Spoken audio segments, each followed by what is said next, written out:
Hello my dear students, welcome back to my YouTube channel. मेरे YouTube channel पर आप लोगों का बहुत बहुत स्वागत है। डियर स्टूडेंट, आज की क्लास में हम लोग देखेंगे कि सीटेट को कैसे पास कर लिया जाए फर्स्ट अटेम्प्ट में। बहुत से स्टूडेंट का कहना होता है कि सर मैं 2 बार से एग्जाम दे रहा हूँ, 3 बार से दे रहा हूँ, 1 नंबर से मेरा नहीं हो पाता, 2 नंबर से नहीं हो पाता। किसी किसी का कहना है कि मैं 70 नंबर पाया, 72 नंबर पाया, 90 नंबर क्यों नहीं आ रहा है। तो उसको मैं आज आप लोग को बताऊंगा कि आप कौन सी स्ट्रेटेजी को फॉलो करें कि जिससे आपका सीटेट में 90 नहीं बल्कि 100 प्लस नंबर आए। तो चलिए देखा जाए कि कैसे सीटेट में हम लोग 90 प्लस या 100 प्लस नंबर लाते हैं। बहुत सारे ऐसे स्टूडेंट हैं मेरे जिन्होंने मेरे द्वारा बताए गए तरीकों को अपनाया और उन्होंने फर्स्ट अटेम्प्ट में सीटेट क्वालिफाई कर लिया। बहुत से ऐसे स्टूडेंट हैं जो तरह तरह की लोगों की बातें सुनते रहते हैं, तरह तरह से किताबें पढ़ते रहते हैं और वो उसी में उलझे रहते हैं। तो सीटेट पास करना देखिए बहुत सिंपल तरीका है, इसका एक सेट पैटर्न है। यदि आप उस सेट पैटर्न को जान गए, समझ गए, तो सीटेट का एग्जाम आपके लिए आसान हो जाएगा। और सीटेट का पैटर्न नहीं समझ पाए तो फिर आपके लिए बहुत टफ है। जैसा कि देखते हैं आप लोग, रिजल्ट आता है तो पता चलता है कि 12-13 लाख लोग एग्जाम देते हैं, 1.5 से 2 लाख लोग पास होते हैं। तो ये रेट जो है 10%, 12% का जो रेट है, यही हमको डराता है, आप लोगों को डराता है कि नहीं सीटेट का एग्जाम तो बहुत टफ होता है, सीटेट का एग्जाम क्वालिफाई बहुत कम लोग करते हैं। तो कम करने का कारण यही है कि लोग बहुत सारे क्लास, बहुत सारे वीडियो, बहुत सारे किताबों में उलझ जाते हैं और जिसका कारण है कि वो लोग 4-4 महीने, 5-5 महीने पढ़ते हैं तो भी सीटेट क्वालिफाई नहीं हो पाते। सीटेट तो देखिए 2 महीने, 1 महीने और अच्छे से मेहनत किया जाए तो 2 हफ्ते, 3 सप्ताह में भी क्वालिफाई किया जा सकता है। तो चलिए आज मैं बताता हूं कि सीटेट को कैसे क्वालिफाई किया जाएगा। तो देखिए इसमें मैं आपको बता दे रहा हूं कि सीटेट का जैसे सबसे पहले हम लोग जो पैटर्न दिया गया है एग्जाम का, देखिए ये जो मैं अभी आपको बता रहा हूं, मेरा जो टारगेट है वो दिसंबर 2024 का एग्जाम को टारगेट मानकर मैं इन सब चीजों को बता रहा हूं। और इसके लिए मैं सबसे पहले आपको आज पैटर्न दिखा दे रहा हूं और स्ट्रेटेजी बता दे रहा हूं। उसके बाद फिर मैं आप लोगों को कुछ क्लासेस भी PYQ के माध्यम से उपलब्ध कराऊंगा, जिसको आप लोगों को बहुत बेनिफिट मिलेगा देखने से। ठीक है, तो देखिए जैसे देखिए पेपर 1 का जो एग्जाम का पैटर्न है सीटेट का, देखिए सीटेट एग्जाम पेपर 1 का इसका जो पैटर्न है, देखिए पार्ट 1 जो होता है वो चाइल्ड डेवलपमेंट एंड पेडागोजी से होता है, जिसको देखिए हम लोग शॉर्टकट में CDP बोलते हैं। ठीक है, इसके देखिए आपको 30 क्वेश्चन आते हैं, 30 मार्क्स के होते हैं। ये सारी चीजें मैं पहले भी बता चुका हूं, लेकिन आज भी एक बार आप लोग को बता दे रहा हूं। देखिए दूसरा जो यूनिट होता है वो लैंग्वेज 1 से रिलेटेड होता है और इसमें भी देखिए 30 क्वेश्चन आते हैं, 30 नंबर रहता है। ठीक है, उसके बाद देखिए जो तीसरा यूनिट होता है वो लैंग्वेज 2 से रिलेटेड होता है, इसमें 30 क्वेश्चन, 30 मार्क्स। फिर देखिए जो चौथा यूनिट है वो गणित से होता है, मैथ से होता है, 30 क्वेश्चन, 30 मार्क्स। और जो 5वां यूनिट होता है वो पर्यावरण अध्ययन का होता है, जिसको हम लोग EVS के नाम से भी जानते हैं। इसमें भी देखिए 30 क्वेश्चन, 30 मार्क्स। टोटल आपके हो गए 150 क्वेश्चन। 150 क्वेश्चन के लिए आपको 150 मिनट यानी 2.5 घंटे मिलते हैं। अब देखिए इसमें हमको पढ़ना कैसे, उसी प्रकार से देखिए पेपर जो 2 है इसको देखिए, इसको भी देखिए मेनली 4 पार्ट में बांटा गया रहता है। जो चौथा 5वां पार्ट होता है वो देखिए साइंस के स्टूडेंट के लिए अलग होता है और सोशल साइंस के स्टूडेंट के लिए अलग। इसमें भी देखिए जो पहला पार्ट है वो CDP से रिलेटेड है, दूसरा पार्ट जो है लैंग्वेज 1 है, तीसरा पार्ट लैंग्वेज 2 है, चौथा पार्ट देखिए साइंस स्ट्रीम वालों के लिए होता है। ठीक है, और 5वां पार्ट जो होता है SST वालों के लिए।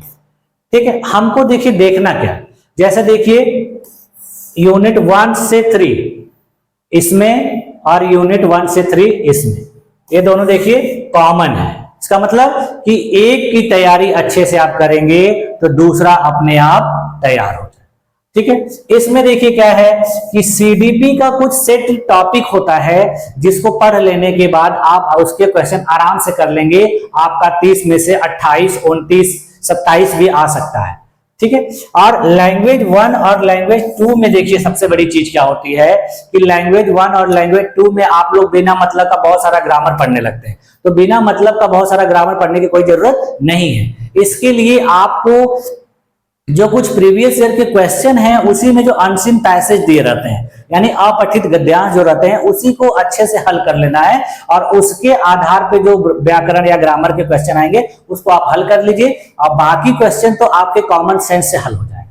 ठीक है, तो ये दोनों पार्ट में सबसे ज्यादा हमको फोकस करना है अनसीन पैसेज पर।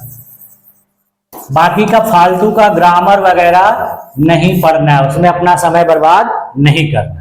ठीक है, रही बात मैथ और ईवीएस की, तो मैथ ईवीएस का भी सॉल्यूशन देखिए आपको प्रीवियस ईयर क्वेश्चन को हल करने से ही मिल जाएगा। आप प्रीवियस ईयर क्वेश्चन हल करेंगे और देखेंगे कि किस प्रकार के क्वेश्चन बार बार पूछे जा रहे हैं, तो उसी का प्रैक्टिस आप कर लेंगे तो इसमें भी आप अच्छे से नंबर पा जाएंगे।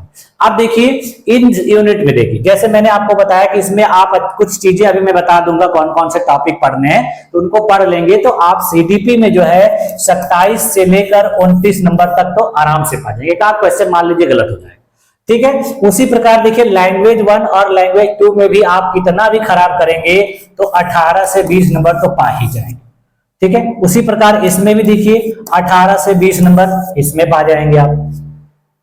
अब रही मैथ की बात, तो मैथ देखिए बहुत हार्ड मैथ नहीं आता है, मैथ बहुत बेसिक सा आता है जो छोटे बच्चों को मैथ पढ़ाई जाती है। बहुत से लोग होते हैं कि मैथ की बहुत स्टैंडर्ड किताब उठा लेंगे, उससे लगेंगे मैथ पढ़ने, उसमें समय बर्बाद कर देते हैं। तो मैथ बहुत ज्यादा हाई लेवल का नहीं आता है, एकदम सामान्य रूप से मैथ आता है।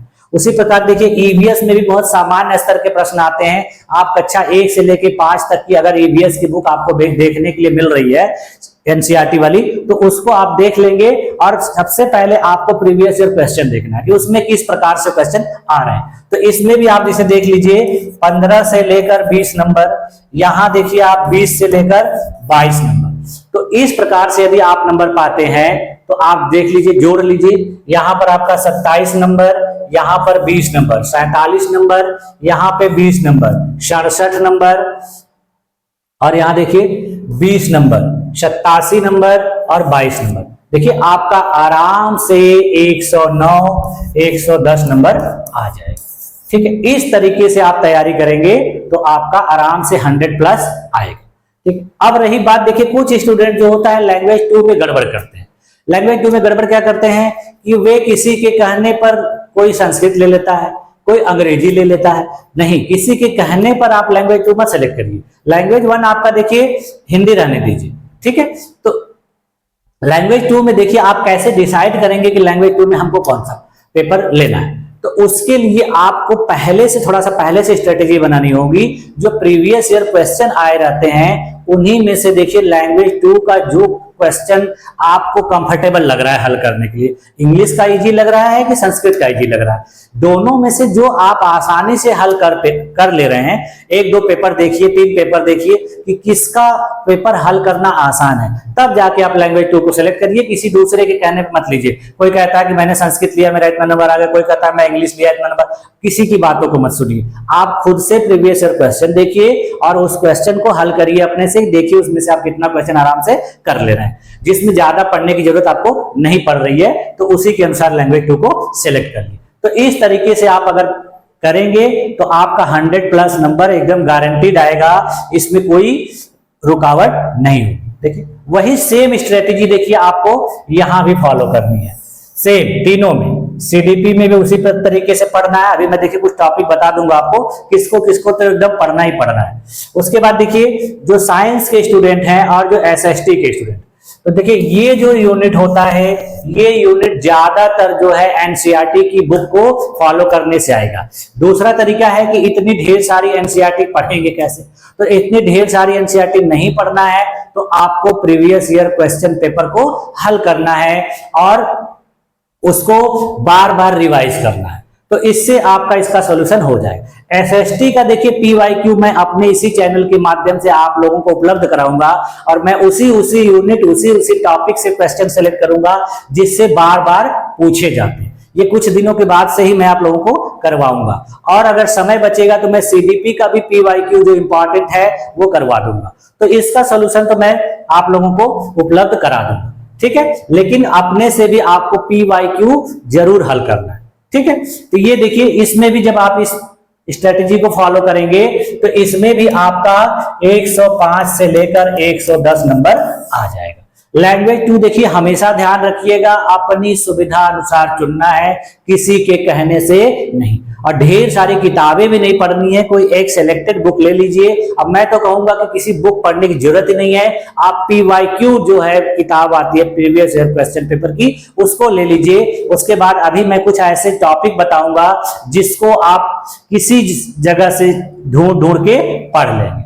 ठीक है, तो देखिए ये देखिए वही चीज है यहाँ पर कि इसका क्या पैटर्न है वो सब दिया गया है कि 150 क्वेश्चन 150 नंबर। देखिए इसमें समय एकदम आपको परफेक्ट है, समय की कोई कमी नहीं है। बहुत सारे स्टूडेंट कहते हैं समय कम पड़ गया, तो ये गलत है, समय बहुत रहता है।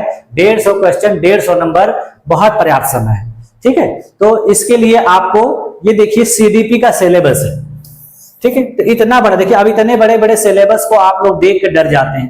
ठीक है, ये सिलेबस ही देख के बहुत लोग पूरा सीरियल वाइज एक लाइन से पढ़ने लगते हैं सब, तो पता चले कि जितना यूनिट है पढ़ने में साल भर लग जाता है। किसी किसी को 6-6 महीने से पढ़ रहा है, कोई 8 महीने से पढ़ रहा है। अब पता चलता है जब एग्जाम देके आते हैं तो 4 नंबर से नहीं हुआ, 10 नंबर से नहीं हुआ, 5 नंबर से नहीं हुआ, तो क्या मतलब है? इस तरीके से पढ़ने से कोई फायदा नहीं है।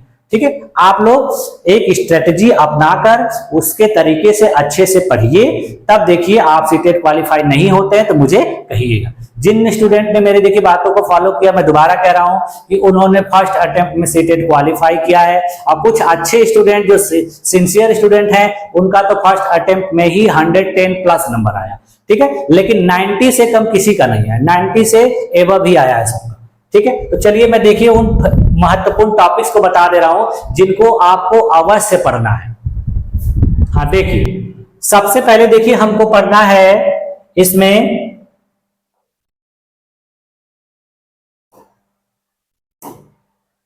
देखिए सबसे पहले हमको पढ़ना है वृद्धि एवं विकास के बारे में। यानी देखिए बेसिक कॉन्सेप्ट इसका जरूर जान लेना है कि वृद्धि और विकास क्या होता है और इनमें क्या डिफरेंस है, ये जरूर पढ़ना है। इसके बाद देखिए विकास की कुछ महत्वपूर्ण अवस्थाएं होती हैं। ठीक है, तो विकास की कौन कौन सी अवस्थाएं होती हैं उनको आपको जरूर देखना है। ठीक है, उसके बाद देखिए विकास के प्रकार पढ़ने, विकास कितने प्रकार का होता है। तो विकास के प्रकारों में देखिए ये फाइन मोटर और ग्रॉस मोटर से बहुत ज्यादा क्वेश्चन आता है जो गतिक विकास में है, तो इसको जरूर पढ़ लेंगे और इसके ढेर सारे एग्जाम्पल्स होते हैं, उस एग्जाम्पल के माध्यम से इसको अच्छे से देख लेंगे। उसके बाद देखिए ये क्वेश्चन आता है विकास की दिशा से, बहुत ज्यादा क्वेश्चन आता है कि विकास किस किस दिशा से होता है। तो देखिए एक है शिरोध पदोमुखी और दूसरा है समीपरस्थ दूरस्थ। ठीक है, तो इसको जरूर देखेंगे ये किस प्रकार से होता है। उसके बाद देखिए विकास के सिद्धांत से क्वेश्चन आते हैं। देखिए विकास के सिद्धांत में कौन कौन से विकास के सिद्धांत देखिए हमको जरूर देखने हैं। ठीक है, तो विकास के सिद्धांत में देखिए विकास के सिद्धांत में कुछ ऐसे सिद्धांत हैं जिनको हमको देखना ही देखना है। जैसे देखिए जीन पियाजे का मनोलैंगिक विकास का सिद्धांत, वाइगॉत्स्की का कोहलबर्ग का नैतिक विकास का सिद्धांत, नोम चॉम्स्की का भाषा का सिद्धांत। देखिए वाइगॉत्स्की का जो सिद्धांत है सामाजिक विकास का सिद्धांत, इसमें देखिए जो आप लोगों ने देखा होगा कि ZPD, MKO और इसके फोल्डिंग, इससे बहुत ज्यादा क्वेश्चन आता है। तो इसको आप अच्छे से देख लेंगे कि ZPD क्या होता है, MKO क्या होता है, इसके फोल्डिंग किसे कहते हैं, तो इसको अच्छे से पढ़ लेंगे। और नोम चॉम्स्की का देखिए अगर आप भाषा का विकास का सिद्धांत पढ़ लेते हैं तो आपका ये CDP में भी काम आएगा और दोनों लैंग्वेज में भी काम आएगा। तो आपका देखिए ये सिद्धांत पढ़ना है। उसके बाद फिर देखिए हम पढ़ेंगे अधिगम। अधिगम किसे कहते हैं और अधिगम किन किन चीजों से प्रभावित होता है। और उसके बाद पढ़ेंगे अधिगम के सिद्धांत। अधिगम के सिद्धांत में देखिए आप इनका बहुत ज्यादा डिटेल में अध्ययन नहीं करना, लेकिन बेसिक चीज जानना है। 3 अधिकार, थॉर्नडाइक का, पावलोव का और स्किनर का, इनको देखिए विभिन्न प्रकार के एग्जाम्पल के माध्यम से आप पढ़ेंगे। हूबहू जो थ्योरी दी गई है उसको तो पढ़ना है, लेकिन उसके आधार पर ढेर सारे एग्जाम्पल्स आप क्रिएट करेंगे अपने से। और उसको समझने का प्रयास करें, क्योंकि एग्जाम में क्वेश्चन इसी तरीके से आता है, स्टोरी बना के आता है, डायरेक्ट प्रिंसिपल से नहीं आता। ठीक है, उसके बाद देखिए हम लोग अधिगम अक्षमता से संबंधित क्वेश्चन बहुत बार बार पूछता है। तो देखिए जिसमें से कुछ अधिगम अक्षमता महत्वपूर्ण, जैसे डिस्ग्राफिया, डिस्प्रैक्सिया, डिस्कैल्कुलिया, डिसलेक्सिया इत्यादि, इनको जरूर पढ़ लेना। इनसे भी देखिए क्वेश्चन, एक दो क्वेश्चन आते ही आते हैं। उसके बाद देखिए हमको पढ़ना है मूल्यांकन के बारे में। देखिए उसके बाद आप पढ़ेंगे मूल्यांकन। ठीक है, मूल्यांकन देखिए कई प्रकार का होता है, लेकिन ये दो मूल्यांकन को तो आप जरूर पढ़ेंगे, नैदानिक मूल्यांकन और उपचारात्मक मूल्यांकन। इसको एकदम पढ़ना ही पढ़ना है, और मूल्यांकन के और भी जो प्रकार हैं उनको भी देख लेना। उसके बाद देखिए हमको पढ़ना है आकलन। आकलन में देखिए दो बहुत ज्यादा पूछा जाता है, अधिगम का आकलन, अधिगम के लिए आकलन, तो इनको भी देख लेना है। उसके बाद देखिए आपको पोर्टफोलियो के बारे में पढ़ लेना है। पोर्टफोलियो क्या होती है, कौन बनाता है, किसके लिए बनाई जाती है, इसमें किन किन बातों को, किन किन चीजों को शामिल किया जाता है, ये किसके लिए होती है, ये देखेंगे। उसके बाद देखिए इंपॉर्टेंट है जो अभिप्रेरणा, मोटिवेशन।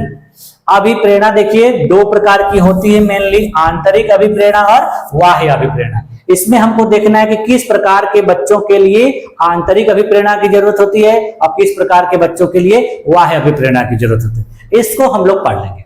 अभिप्रेरणा का देखिए जो चक्र होता है, कभी कभी उससे भी क्वेश्चन आ जाता है। तो अभिप्रेरणा के चक्र को देखिए हम लोग शॉर्टकट में क्या कहते हैं, NDAGAR।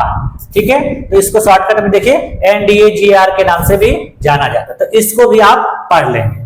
ठीक है, इस प्रकार से देखिए चक्र होता है ऐसे। तो इसमें N का मतलब क्या होता है, D का मतलब क्या होता है, A का मतलब क्या होता है, G का मतलब क्या होता है, A का मतलब क्या होता है, R का। तो इस प्रकार से चल, तो इसको ध्यान से पढ़ लेंगे। ठीक है, उसके बाद देखिए, उसके बाद हम पढ़ेंगे चिंतन के बारे में, थिंकिंग। देखिए थिंकिंग से भी बहुत बार क्वेश्चन पूछा गया, मैं जब एग्जाम दिया था उस बार भी पूछा गया था, तो बार बार पूछता रहता है। ठीक है, देखिए थिंकिंग यानी चिंतन में देखिए दो प्रकार के चिंतन से क्वेश्चन बार बार पूछे जाते हैं, अभिसारी और अपसारी। इनको देखिए इंग्लिश में कन्वर्जेंट और डाइवर्जेंट थिंकिंग के नाम से भी जाना जाता है, इसको भी आपको पढ़ लेना है। उसके बाद देखिए प्रतिभाशाली बच्चे से क्वेश्चन आता है, सृजनात्मक बच्चे से। प्रतिभाशाली बच्चे कौन होते हैं और सृजनात्मक बच्चे कौन होते हैं, इनकी क्या पहचान होती है, इनकी क्या खासियत होती है, इन सब चीजों को हमको पढ़ लेना है। उसके बाद देखिए आपको पढ़ना है बहुबुद्धि का सिद्धांत।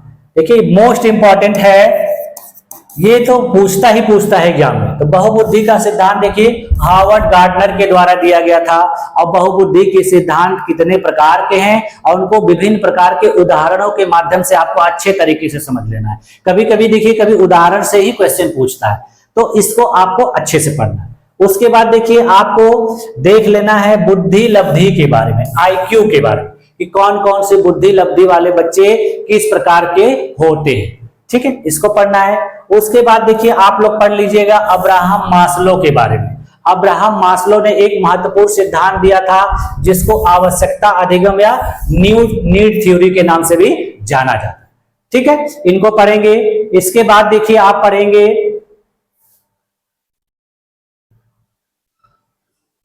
समावेशी शिक्षा। उसके बाद फिर देख लेंगे बाल केंद्रित शिक्षा क्या होती है। देखिए शिक्षा बाल केंद्रित होती है, शिक्षक केंद्रित होती है, तो आपको किस प्रकार की शिक्षा पे फोकस करना है, बाल केंद्रित शिक्षा पे। तो बाल केंद्रित शिक्षा क्या होती है, इसमें क्या किया जाता है, और जो समावेशी शिक्षा है वो किस प्रकार से बाल केंद्रित शिक्षा से जुड़ी हुई है, इसको अच्छे से देख लेना। उसके बाद हमको देखिए पढ़ना है NCF 2005 के बारे में, यानी नेशनल क्यूरिकुलम फ्रेमवर्क, राष्ट्रीय पाठचर्या की रूपरेखा 2005। इसको भी पढ़ लेना है कि इसका हमारे देश की शिक्षा नीति में, शिक्षा व्यवस्था में किस प्रकार का योगदान है। ठीक है, उसके बाद देखिए आप लोग देख लीजिएगा राइट टू एजुकेशन 2009, यानी शिक्षा का अधिकार अधिनियम 2009 जो लाया गया था, वो कब लाया गया था और इससे अपने देश में क्या क्या चीजें की गई हैं और क्या लक्ष्य प्राप्त किए गए हैं, इसका लक्ष्य क्या था ये देखना है।